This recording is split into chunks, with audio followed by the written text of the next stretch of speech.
भारत में जनगणना का एक लंबा इतिहास रहा है जो ब्रिटिश शासन के समय से चला आ रहा है। हर 10 साल में देश अपनी आबादी की गिनती करता है, जिससे सरकार को नीतियां बनाने में मदद मिलती है। लेकिन इस गिनती में एक बहुत महत्वपूर्ण जानकारी लंबे समय से गायब रही है, वह है जाति की जानकारी। 1931 के बाद से भारत में कभी भी सभी जातियों की विस्तृत गणना नहीं की गई।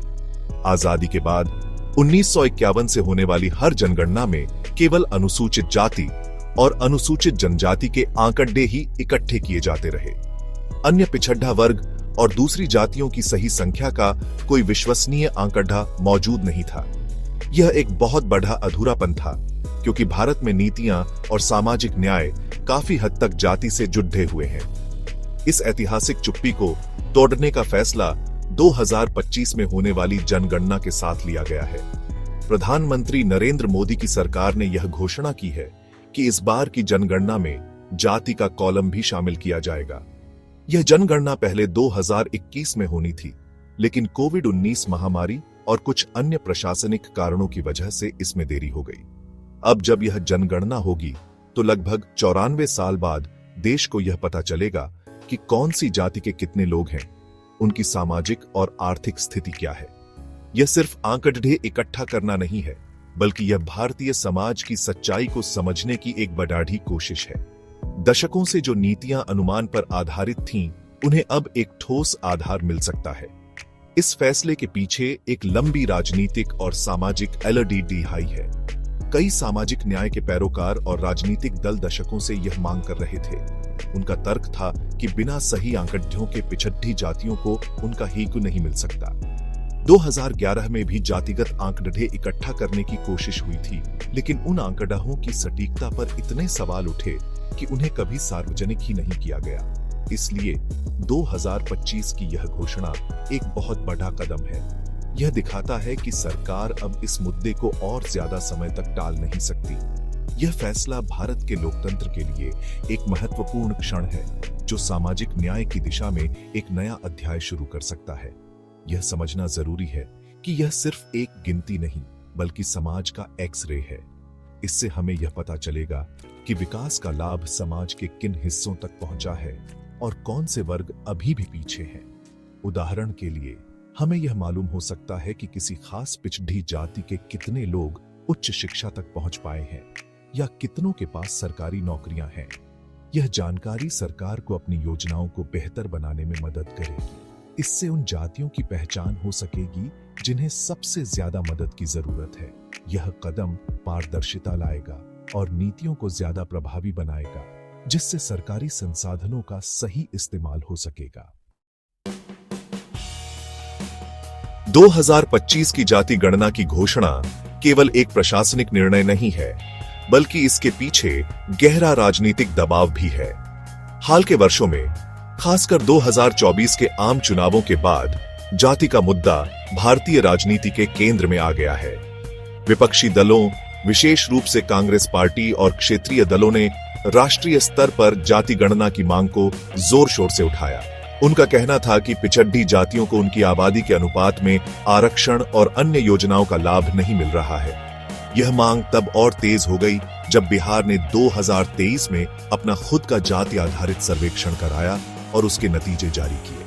बिहार के सर्वेक्षण से पता चला कि राज्य में पिछड़ी और अति पिछड़ी जातियों की आबादी अनुमान से कहीं ज्यादा है। बिहार के नतीजों ने एक राजनीतिक लहर पैदा कर दी। इसके बाद वहां की सरकार ने आरक्षण का कोटा बढ़ाने का फैसला किया, जिससे देश भर में ऐसी ही मांग उठने लगी। आंध्र प्रदेश और तेलंगाना जैसे अन्य राज्यों ने भी अपने स्तर पर जाति सर्वेक्षण कराने की योजना बनाई। 2024 के चुनावों में भारतीय जनता पार्टी को पूर्ण बहुमत न मिलना भी एक बड़ा कारण माना जा रहा है। कई विश्लेषकों का मानना है कि पिछड़े वर्गों के एक हिस्से में यह भावना थी कि उनकी उपेक्षा हो रही है, जिसका फायदा विपक्षी दलों को मिला। इस राजनीतिक माहौल में सरकार के लिए जाति गणना की मांग को नजरअंदाज करना मुश्किल हो गया था। यह एक तरह की राजनीतिक अनिवार्यता बन गई। सरकार का कहना है कि इस कदम का उद्देश्य सामाजिक और आर्थिक न्याय को मजबूत करना है। समर्थकों का मानना है कि दशकों पुराने आंकड़ों के आधार पर बनाई गई नीतियां अब उतनी कारगर नहीं है। मंडल कमीशन ने जब अन्य पिछड़ा वर्ग के लिए 27% आरक्षण की सिफारिश की थी, तो उसने 1931 की जनगणना के आंकड़ों का इस्तेमाल किया था।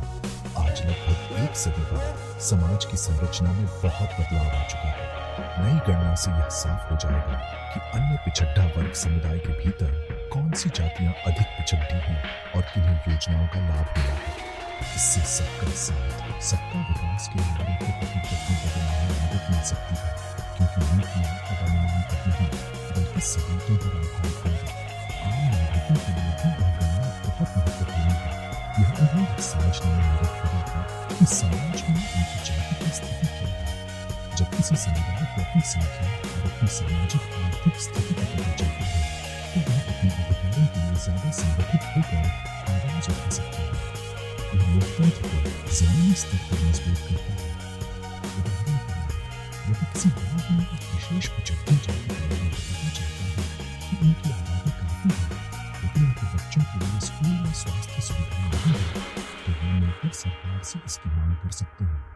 इस तरह यह गणना सिर्फ आंकड़े नहीं बल्कि लोगों को सशक्त बनाने का एक माध्यम भी है। जाति गणना का सबसे बीडीढा और सीधा असर भारत की आरक्षण नीति पर पड़े आने की संभावना है। वर्तमान में सरकारी नौकरियों और शिक्षण संस्थानों में अनुसूचित जाति के लिए 15%, अनुसूचित जनजाति के लिए 7.5% और अन्य पिछड़ा वर्ग के लिए 27% आरक्षण की व्यवस्था है। यह कुल मिलाकर 49.5% होता है। सुप्रीम कोर्ट ने 1992 में इंदिरा साहनी मामले में यह सीमा तय की थी कि आरक्षण 50% से ज्यादा नहीं हो सकता, लेकिन यह पूरी व्यवस्था पुराने आंकड़ों पर आधारित है। अन्य पिछड़ा वर्ग का 27% कोटा भी 1931 की जनगणना के आधार पर तय किया गया था, जिसमें उनकी आबादी लगभग 52% मानी गई थी। नई गणना इस पूरे समीकरण को बदल सकती है।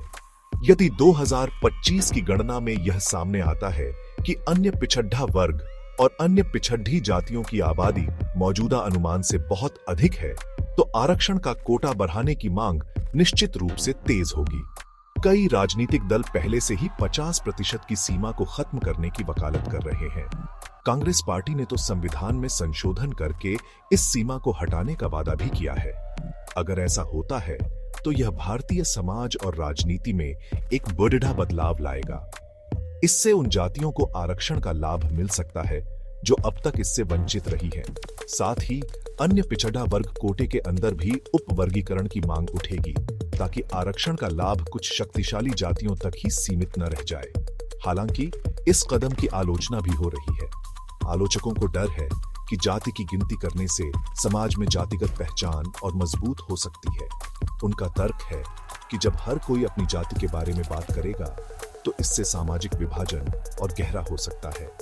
यह जातिवाद को खत्म करने के बजाय उसे और बढ़ावा दे सकता है। कुछ लोगों का यह भी मानना है कि सरकारी सहायता का आधार जाति के बजाय व्यक्ति की आर्थिक स्थिति होनी चाहिए। वे कहते हैं कि हर जाति में अमीर और गरीब लोग होते हैं, इसलिए मदद सिर्फ उन लोगों को मिलनी चाहिए जो आर्थिक रूप से कमजोर हैं, चाहे वे किसी भी जाति के हों। यह बहस भारत में बहुत पुरानी है और जाति गणना के बाद यह और तेज हो जाएगी। इन चिंताओं के बावजूद समर्थक यह मानते हैं कि जाति की सच्चाई को स्वीकार किए बिना हम सामाजिक न्याय हासिल नहीं कर सकते। भारत में जाति सिर्फ एक पहचान नहीं, बल्कि एक सामाजिक संरचना है जो अवसरों को प्रभावित करती है। इसे नजरअंदाज करने का मतलब है कि हम समस्या को ही नहीं मान रहे हैं। उनका कहना है कि जाति गणना से जो आंकड़े मिलेंगे, वे हमें यह समझने में मदद करेंगे कि आर्थिक पिछड़ापन और जातिगत भेदभाव कैसे एक दूसरे से जुड़े हुए हैं। यह जानकारी हमें ऐसी नीतियां बनाने में मदद कर सकती है जो दोनों समस्याओं का समाधान करे। यह कदम समाज को तोड़ने के लिए नहीं, बल्कि उसे जोड़ने के लिए एक ईमानदार प्रयास हो सकता है, बशर्ते इसका सही इस्तेमाल किया जाए। 2025 की जाति गणना भारत के लिए एक ऐतिहासिक अवसर है, लेकिन इसकी सफलता सिर्फ आंकड़े इकट्ठा करने तक सीमित नहीं है। असली चुनौती इन आंकड़ों का सही और निष्पक्ष तरीके से विश्लेषण करने और उसके आधार पर प्रभावी नीतियां बनाने की होगी। सरकार को यह सुनिश्चित करना होगा कि गणना की प्रक्रिया पूरी तरह से पारदर्शी हो और आंकड़ों की सटीकता पर कोई सवाल न उठे, जैसा कि 2011 में हुआ था। इसके लिए एक मजबूत तंत्र बनाने की जरूरत होगी जिसमें समाज के सभी वर्गों का विश्वास हो। आंकड़ों के आने के बाद एक खुली और स्वस्थ बहस की आवश्यकता होगी कि इन आंकड़ों का उपयोग कैसे किया जाए ताकि सामाजिक न्याय का लक्ष्य पूरा हो सके। इस गणना से देश को कई लाभ हो सकते हैं। सबसे पहले यह नीतियों को लक्षित बनाने में मदद करेगा। उदाहरण के लिए, अगर आंकड़े बताते हैं कि किसी खास क्षेत्र में किसी विशेष जाति के बच्चों में कुपोषण की दर बहुत अधिक है, तो सरकार सीधे उस समुदाय के लिए स्वास्थ्य योजनाएं चला सकती है। इसी तरह शिक्षा और रोजगार के क्षेत्र में भी यह पता लगाया जा सकेगा कि कौन से समूह सबसे पीछे रह गए हैं और उन्हें किस तरह की मदद की जरूरत है। यह संसाधनों की बर्बादी को रोकेगा और यह सुनिश्चित करेगा कि मदद सही लोगों तक पहुंचे। यह एक तरह से सबूत आधारित नीति निर्माण की शुरुआत होगी। हालांकि इसके साथ कुछ जोखिम भी जुड़े हैं। आंकड़ों का राजनीतिक दुरुपयोग एक बड़ी चिंता है। राजनीतिक दल इन आंकड़ों का इस्तेमाल वोट बैंक बनाने और समाज को जाति के आधार पर बांटने के लिए कर सकते हैं। इससे सामाजिक सौहार्द बिगड़ सकता है। इसलिए सरकार और नागरिक समाज दोनों की यह जिम्मेदारी है कि वे इस प्रक्रिया को सकारात्मक दिशा में रखें। बहस इस पर होनी चाहिए कि पिछड़ेपन को कैसे दूर किया जाए, न कि इस पर कि कौन सी जाति कितनी शक्तिशाली है। हमें यह याद रखना होगा कि जाति गणना का अंतिम लक्ष्य एक समतामूलक समाज बनाना है, न कि जातियों के बीच की दीवारों को और ऊंचा करना। निष्कर्ष के तौर पर 2025 की जाति गणना भारत के सामाजिक और राजनीतिक भविष्य के लिए एक निर्णायक मोड़ साबित हो सकती है। यह एक ऐसा आईना है जो हमें समाज की सच्ची तस्वीर दिखाएगा। यह तस्वीर शायद बहुत सुखद न हो, लेकिन सच्चाई का सामना किए बिना बदलाव संभव नहीं है।